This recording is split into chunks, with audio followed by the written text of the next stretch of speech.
I said, I'm the Olympic gold medal. 3 days ago, I fought for this country in Rome. I won the gold medal, and I'm going to eat. The manager, I heard her tell the manager, and he said, well, I'm not the man. Now he's got to go out. Anyway, I didn't raise no hell. They put me out.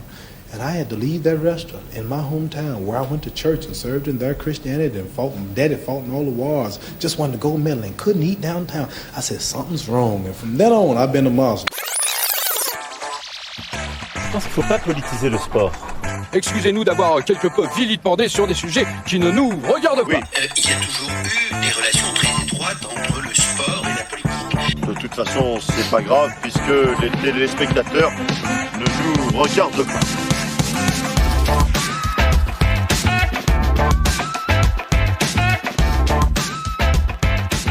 Et effectivement, chers auditeurs, vous ne nous regardez toujours pas, mais vous êtes toujours en train d'écouter Sportivement Vôtre. Et on se retrouve pour la suite de notre épisode sur l'utilisation des athlètes afro-américains comme armes symboliques durant la guerre froide. Durant la première partie, vous vous en rappelez, on avait vu plusieurs éléments de contexte, je reviens vite dessus. En gros, les pays africains sont devenus indépendants après la Seconde Guerre mondiale dans un processus de décolonisation. C'est la guerre froide, donc on a deux gros poissons qui sont intéressés d'aller influencer les pays africains.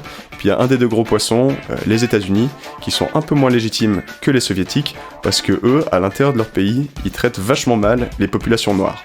On avait donc répondu durant la première partie à la question du pourquoi de l'utilisation des athlètes afro-américains, eh bien pour améliorer une image dégradée des États-Unis, notamment en Afrique. Dans cette deuxième partie, on va essayer de répondre à la question comment. Comment est-ce que les États-Unis ont utilisé les athlètes noirs pour justement améliorer cette image qui a été dégradée ? On va mettre en avant 3 stratégies, de la plus implicite à la plus claire, sans transition. Est-ce que vous êtes prêts ? Numéro 1. Le reflet de l'égalité raciale dans les médailles des sportifs noirs. Les athlètes noirs sont vraiment mis en avant par les États-Unis lors des Jeux Olympiques, qui sont la plus grosse compétition internationale, comme vitrine d'une société américaine égalitaire. Alors c'est pas nouveau, les États-Unis, ils utilisent depuis longtemps leurs résultats sportifs pour briller.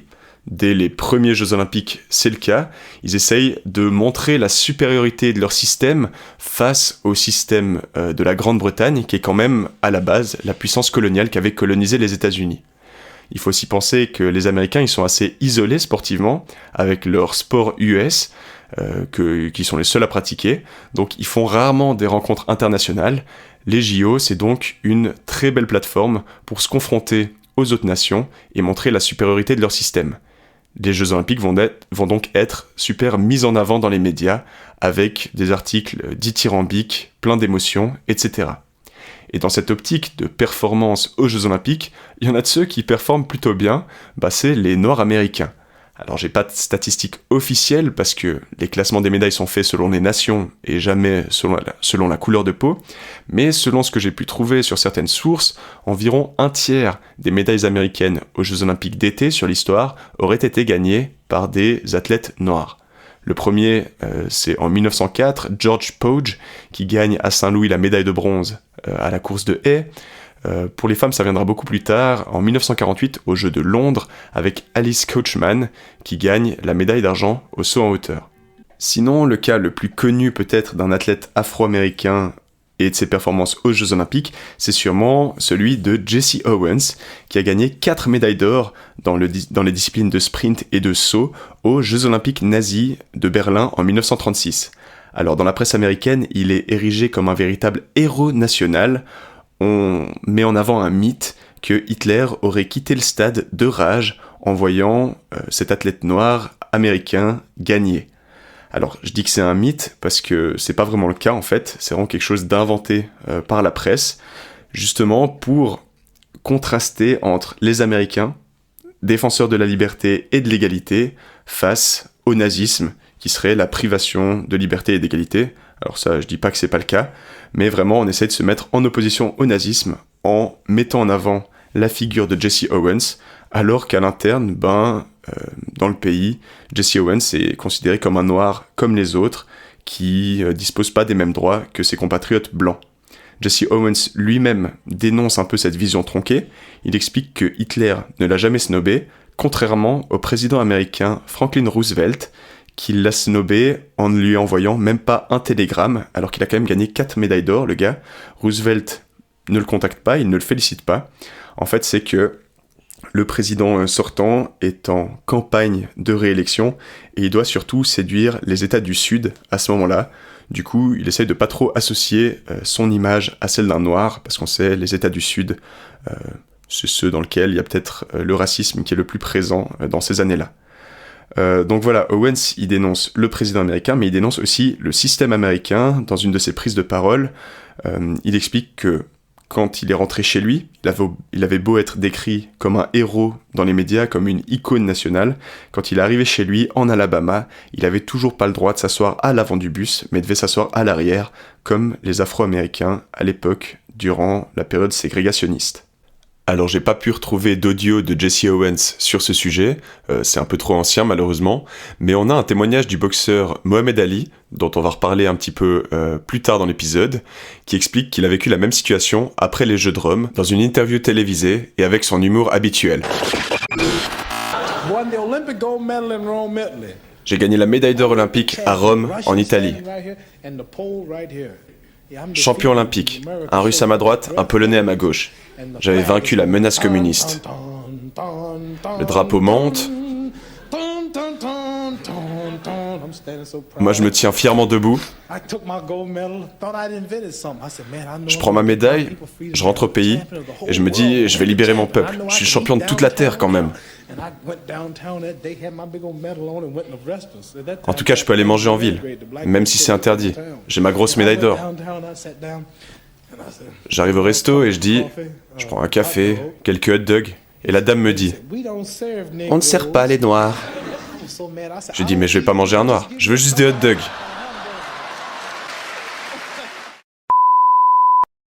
Voilà, alors même si Mohamed Ali le prend plutôt avec humour apparemment, c'est quand même un peu dramatique que les États-Unis mettent en avant l'image de son champion de boxe pour rayonner à l'international, mais que chez lui, dans sa ville, il puisse toujours pas aller manger un hot dog. Il y a un autre cas, sinon, de mise en avant d'un athlète noir durant la période qui nous intéresse, donc durant la guerre froide, peut-être des années 50 à 70, durant la période de décolonisation, cette fois-ci avec une volonté un peu plus explicite que l'utilisation d'Owens. En fait, Owens, il a juste bien performé et les médias l'ont un peu réutilisé pour ça. C'est le cas de Rafer Johnson.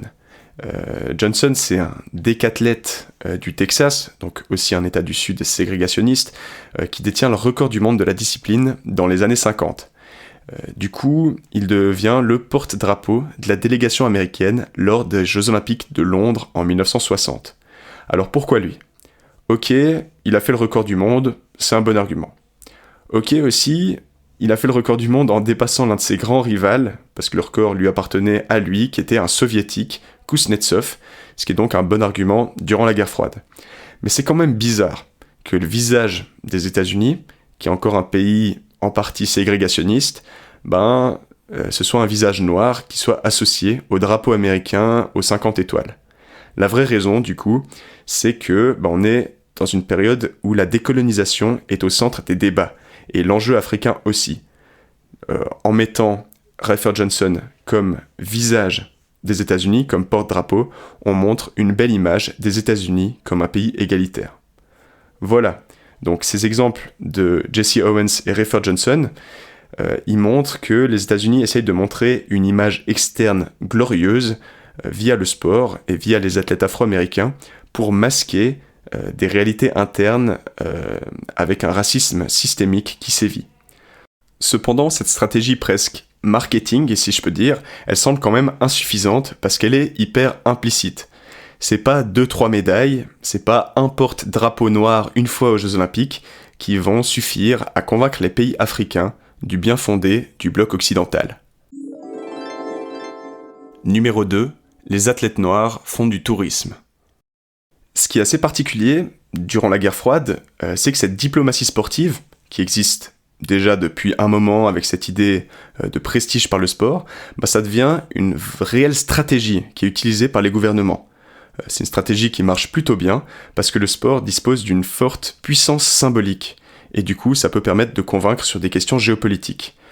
On a des exemples assez connus durant l'histoire, comme celui du boycott de Moscou, dont on a déjà parlé dans un épisode. J'ai fait un épisode entier sur ce sujet que je vous invite à aller écouter, mais en gros, où les États-Unis essayent de jeter le discrédit sur l'URSS après l'invasion de l'Afghanistan, en essayant d'organiser un mouvement de boycott global des JO organisés en Union soviétique, où on a aussi l'exemple de la diplomatie du ping-pong, en gros un rétablissement des relations diplomatiques entre les Chinois et les Américains, au début, à la base, à travers une compétition de ping-pong. C'est aussi une histoire assez sympa dont on pourra peut-être parler dans un autre épisode si ça vous intéresse.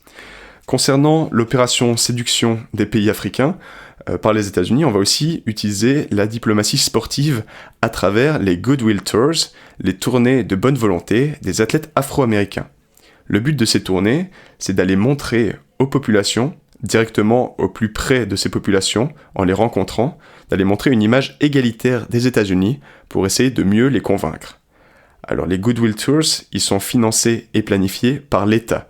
C'est vraiment une volonté d'État de les mettre en place, et il y a plein d'athlètes qui vont être envoyés à travers le monde pour faire des conférences, des rencontres avec des dirigeants, des matchs d'exhibition, des cours, etc., des masterclass, et j'en passe. On a par exemple le cas de Jesse Owens, dont on a parlé, qui retourne à Berlin dans les années 50 pour faire un discours lors d'un événement sur l'amitié naissante entre la RFA, donc l'Allemagne de l'Ouest, et les États-Unis. On a aussi les Harlem Globetrotters, qui sont une équipe de basket un peu spectacle, composé de joueurs afro-américains qui portent des vêtements aux couleurs du drapeau américain et qui sont envoyés partout autour du globe. C'est des Globetrotters pour faire un peu la promotion des États-Unis. Donc voilà, partout autour du monde, on a ces athlètes qui sont envoyés, mais un point qui va être important à ce moment-là de décolonisation et d'indépendance des pays africains, c'est le continent africain. Le but, c'est de se rapprocher de ces pays fraîchement indépendants et de ces populations via les athlètes afro-américains qui sont susceptibles d'amener quelque chose en plus aux populations africaines qui peuvent se reconnaître en eux. C'est pourquoi beaucoup de tours vont être organisés pour des athlètes afro-américains en Afrique directement. On a l'exemple qu'on va évoquer aujourd'hui, celui de Arthur Ashe, qui est un tennisman américain, afro-américain du coup, qui est célèbre dans les années 60-70. Lui, il part en Goodwill Tour en 1970 en Afrique. C'est le département d'État qui organise cette tournée de bonne volonté. Ce département d'État est super content qu'un athlète afro-américain soit vraiment motivé par le projet. Alors il lui organise la totale. Ils optimisent son voyage pour qu'il soit le plus rentable possible. Arthur Ashe va donc visiter 7 pays africains, le Kenya, la Tanzanie, la Zambie, l'Ouganda, le Nigeria et le Ghana, durant sa tournée. Alors lui, pourquoi il est motivé à la base ? Évidemment un peu pour promouvoir le tennis, mais aussi parce qu'il a l'idée de plus tard se reconvertir dans la politique, comme ambassadeur pourquoi pas. C'est donc une bonne occasion pour lui de s'essayer à la diplomatie. Mais ici, ce sera de la diplomatie sportive, avec un calendrier qui va être très chargé pour Arthur Ashe. Il y a une tournure de phrase assez sympa d'un des journalistes qui accompagne Ashe dans sa tournée, qui dit que quand les gars du département d'État doivent indiquer précisément à quel moment il y aura une heure de libre, c'est que vous allez être vraiment très occupé et que vous n'aurez pas une heure de libre. Et c'est le cas, toute l'équipe est très très occupée. Sur les 18 jours de tournée en Afrique et les 7 pays visités, Arthur Ashe va participer à pas moins de 25 fêtes. C'est vraiment un agenda de ministre, ce qui devrait lui plaire, lui qui veut se reconvertir dans la politique. Donc Ashe est accueilli aux ambassades américaines, il rencontre des dirigeants des différents pays visités, tout comme un vrai politicien, mais on n'oublie pas non plus que c'est un tennisman, donc il doit aussi jouer au tennis, en participant à des exhibitions, dans des matchs locaux face à des petites stars régionales du tennis, ou en donnant des cours, des masterclass aux jeunes joueurs africains. Il joue aussi dans des matchs privés avec des proches des dirigeants des pays visités, notamment il joue un match contre le fils du président zambien. Bref, Arthur Ashe et son équipe, pendant 18 jours, sillonnent l'Afrique et rencontrent un tas de gens. Alors je parle de son équipe, parce qu'il n'est pas tout seul à partir en tournée. Je vous ai déjà parlé qu'il y avait un journaliste, il y avait même 3 journalistes qui suivaient la tournée pour documenter les faits et gestes d'Arthur Ashe. Et on a aussi un autre tennisman qui était présent sur la tournée et dont vous connaissez certainement le nom, même si vous n'êtes pas très branché tennis, c'est Stan Smith, qui, avant d'être une paire de baskets, était aussi le numéro 2 mondial du tennis. Mais il passe un peu inaperçu sur cette tournée, tout simplement parce qu'il est blanc.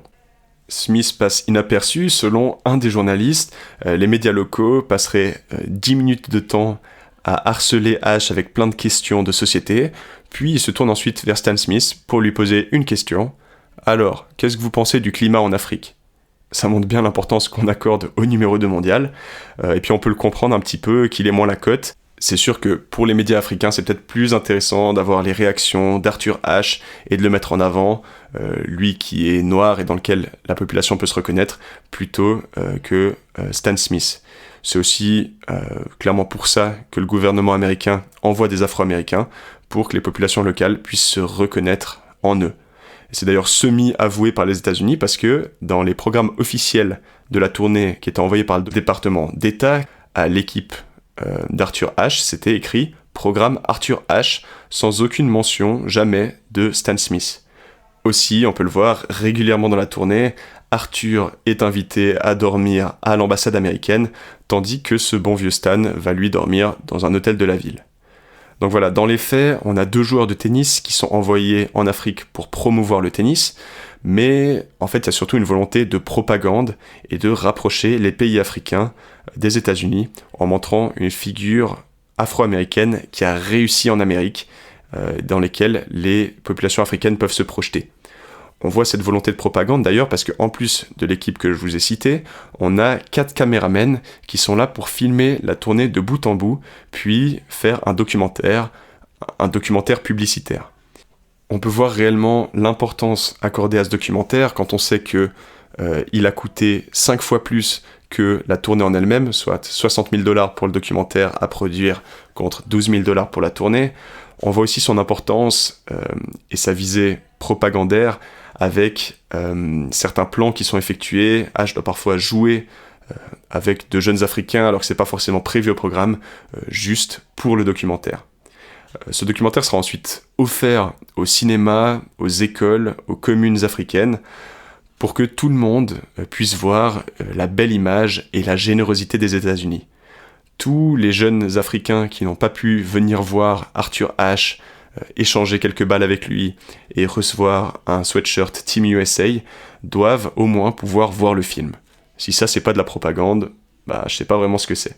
Voilà, si vous voulez en savoir plus sur cette tournée d'Arthur Ashe, il y a un article d'un des 3 journalistes qui est trouvable en ligne, qui explique la tournée de l'intérieur, c'est The Once and Future Diplomat, sur lequel je me suis notamment appuyé pour rédiger cette partie. Donc voilà, il y a ce que je vous ai expliqué, mais il y a aussi des choses en plus, avec quelques insights très intéressants sur la tournée, ou encore les questions identitaires auxquelles fait face Arthur Ashe, lui qui est un Afro-Américain, ni vraiment considéré comme un Américain aux États-Unis, et ni vraiment considéré comme un Africain en Afrique. Voilà donc cette deuxième stratégie, celle d'envoyer des athlètes afro-américains pour se rapprocher des populations africaines et montrer une belle image des États-Unis, elle semble beaucoup plus convaincante que la première, la mise en avant aux Jeux Olympiques des athlètes afro-américains et de leurs résultats. Cependant, parfois, il ne s'agit pas juste d'améliorer l'image, il s'agit aussi d'aller au fond du sujet pour convaincre. Numéro 3, les athlètes noirs comme ambassadeurs. Dernière façon d'utiliser ces athlètes afro-américains pour faire de la diplomatie, c'est de les utiliser directement comme des diplomates et d'aller négocier des questions politiques avec des dirigeants, en Afrique notamment. Alors c'est beaucoup plus rare que les Goodwill Tours, mais il y a quand même eu quelques exemples de cette stratégie par les États-Unis. Notamment avec le cas de Mohamed Ali, la légende américaine de la boxe, qui a été envoyé par Jimmy Carter, le président américain, comme diplomate personnel pour représenter les intérêts des États-Unis en Tanzanie, au Kenya, au Nigeria, au Libéria et au Sénégal, donc des pays plutôt orientés vers le bloc occidental, pour les convaincre de rejoindre le mouvement de boycott des Jeux Olympiques de Moscou 1980. Ce boycott qu'on a très vite évoqué avant, et sur lequel, je vous rappelle, il y a un épisode de Sportivement Vôtre que vous pouvez aller écouter juste après celui-ci. Parce que oui, les États-Unis, pour que leur boycott marche, ils ont besoin de soutien, et notamment en Afrique. On envoie donc Mohamed Ali, qui est très aimé sur le continent africain, notamment après son combat en 74 à Kinshasa contre George Foreman, dont on reparlera une autre fois, allez. Mais bon, ça s'avère être une plutôt mauvaise idée d'envoyer Mohamed Ali, parce que son envoi s'est perçu comme une sorte de manque de respect. On envoie un champion, mais pas un vrai diplomate, pour négocier sur des questions diplomatiques. Et ça, c'est pas vraiment respecter les Africains, non. On se demande si ça aurait été possible de faire la même chose dans un autre pays avec un sportif blanc, et la question, c'est clairement non. Pire encore, Mohamed Ali est vite déstabilisé. Il sait pas trop quoi répondre aux questions des médias africains. Notamment une question, pourquoi suivre les États-Unis dans leur boycott si les États-Unis n'ont pas suivi la volonté de boycott des pays africains en 1976 pour protester contre l'apartheid. Mohamed Ali est perdu et il est même furieux contre Carter et contre les États-Unis. Vous vous mettez dans une salle à faire et puis vous m'envoyez dans le monde entier pour manier le fouet. Vous vous mettez dans une salle à faire et vous m'envoyez dans le monde entier pour gérer les critiques. Je ne suis pas ici pour manier le fouet de l'Amérique. Je ne suis pas ici pour faire appliquer la punition de l'Amérique. Bref, cette tentative d'utilisation de la figure du sportif diplomate, ça semble vraiment pas être une réussite, du moins dans le cas de Mohamed Ali. En fait, les sportifs ont certes un poids symbolique très important, mais pas sur ce genre de questions.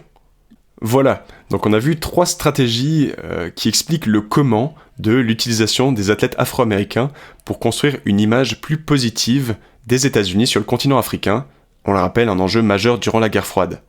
En mettant en avant les athlètes noirs premièrement, avec leurs résultats exceptionnels, on les décrit comme des héros nationaux, des icônes, même si à l'intérieur du pays, ils disposent pas des mêmes droits que leurs compatriotes blancs. Le cas de Jesse Owens aux Jeux Olympiques de Berlin en 1936 et ses 4 médailles d'or, ou le cas de Rafer Johnson, porte-drapeau de la délégation américaine aux Jeux de Rome 1960. Aussi, on a vu que parfois le département d'État américain finançait et organisait des Goodwill Tours pour montrer une belle image des États-Unis directement vers les populations africaines, avec l'exemple de Arthur Ashe envoyé en 1970. Et enfin, dernière stratégie, la transformation de sportifs en réels ambassadeurs, diplomates, pour négocier avec les dirigeants africains sur certaines questions politiques, avec la sorte de fiasco de Mohamed Ali en 1980. Si globalement c'est difficile d'évaluer si ces stratégies elles ont eu un impact majeur sur la politique extérieure des États-Unis et sur leur influence en Afrique, ces exemples nous montrent encore une fois à quel point le sport peut être utilisé comme une arme politique et diplomatique. C'est ça, le paradoxe de l'athlète afro-américain. Johnson, Ashe, Ali, tous ont contribué à glorifier l'image des États-Unis alors qu'ils n'étaient pas traités de manière égalitaire dans ce pays. Il faut toutefois dire que ce paradoxe n'est pas une volonté de la part des athlètes. Beaucoup d'entre eux ont essayé d'en sortir en embrassant des luttes raciales, dans des mouvements comme celui des droits civiques, du Black Power ou de l'Olympic Project for Human Rights. Pour les autres, ceux qui sont prisonniers de ce paradoxe, il faut souligner qu'ils ne le sont pas forcément de manière consciente. Rafer Johnson porte le drapeau américain pour s'offrir un moment inoubliable et pour rendre fière sa communauté. Arthur Ashe visite l'Afrique pour s'essayer à la diplomatie et promouvoir le tennis. Ils ne le font pas pour la gloire des États-Unis, mais sont simplement des pions sur un échiquier bien plus grand.